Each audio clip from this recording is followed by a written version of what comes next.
Hello viewers, welcome to கையளவு சமையல் simple and tasty cooking. இப்போ நம்ம சேனல்ல பார்க்க போற ரெசிபி தக்காளி தொக்கு. இந்த தக்காளி தொக்கு போட்டு வெச்சுக்கிறது நமக்கு ரொம்ப பெனிஃபிட் எப்படினா நமக்கு எப்ப பார் சட்னி செஞ்சிட்டு இருக்க முடியாது. சில சமயம் சாம்பார் பண்ணிட்டு இருக்க முடியாது இட்லி தோசைக்கு.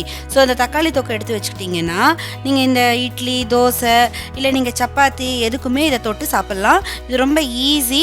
வீட்ல நம்ம எப்பவுமே எக்ஸஸா காய்கறி வாங்கும்போது தக்காளி வந்து உங்களுக்கு சீப்பா கிடைக்கிறப்ப வாங்கி வெச்சுக்கோங்க.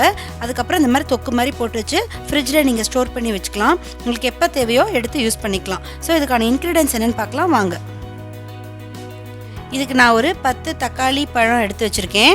அதே மாதிரி தேவைக்கேற்ப நம்ம சேர்க்குறதுக்கு மிளகாத்தூள், உப்பு, மஞ்சள் தூள். இதை தாளிக்கிறதுக்கு நல்லெண்ணெயில் நான் தாளிக்கிறேன்.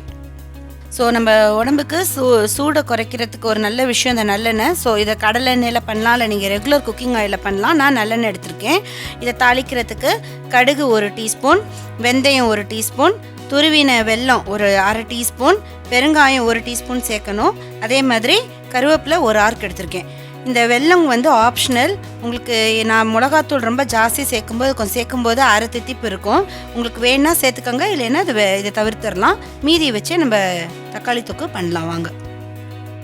இப்போ நம்ம தக்காளி பழத்தை நல்லா இந்த மாதிரி 1-2 நறுக்கி வச்சுருக்கோம். இதை மிக்ஸி ஜாரில் போட்டு தண்ணி சேர்க்க வேணாம், ஏன்னா தக்காளி பழத்தில் இருக்கிற தண்ணியே போதும். ஸோ நல்லா மிக்ஸி ஜாரில் போட்டு நம்ம நல்லா அரைச்சிட்டு வந்துடலாம். நம்ம தக்காளி நல்லா அரைச்சி எடுத்து வச்சிட்டோம். இப்போ நான் அடுப்பில் ஒரு கடாய் போட்டிருக்கேன். இதில் நான் 2 டேபிள் ஸ்பூன் நல்லெண்ணெய் விட போகிறேன். இது ரொம்ப ஈஸி. இது நீங்கள் பண்ணி வச்சுட்டு வீட்டில் நீங்கள் ஸ்டோர் பண்ணி வச்சுக்கிட்டீங்க அப்படின்னா இது தயிர் சாதத்துக்கு கூட நீங்கள் ஊறுகாய் மாதிரி கூட இதை நீங்கள் எடுத்துக்கலாம். இட்லி தோசைக்கு எடுத்துக்கலாம். ரொம்ப ஈஸியானது தான் அது.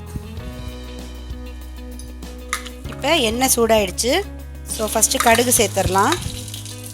1 டீஸ்பூன் கடுகு, அதே மாதிரி வெந்தயம் 1 டீஸ்பூன், பெருங்காயம் ஒரு 1/4 டீஸ்பூன், கூடவே எடுத்து வச்சுருக்கிற ஒரு ஆர்க்கு கருவேப்பிலை போட்டு தாளிச்சிடுங்க.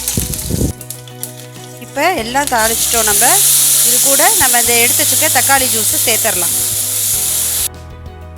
இப்போ நான் இதுக்கு மஞ்சள் பொடி சேர்க்குறேன். 3/4 டீஸ்பூன் மஞ்சள் பொடி. காரம் நீங்கள் எவ்வளோ சேர்த்துக்க உங்களுக்கு வருமோ அந்த மாதிரி சேருங்க. நான் வந்து ஒரு 1.5 டீஸ்பூன் காரம் சேர்க்குறேன். கூட சாப்பிட்றவங்க 2 டீஸ்பூன் போட்டுக்கோங்க. இதுக்கு தேவையான உப்பு ஒரு 1.25 டீஸ்பூன் உப்பு சேர்த்துருக்கேன். கம்மியாக இருந்தால் சாப்பிட்டு பார்த்துட்டு கூட நீங்கள் கலந்துக்கலாம்.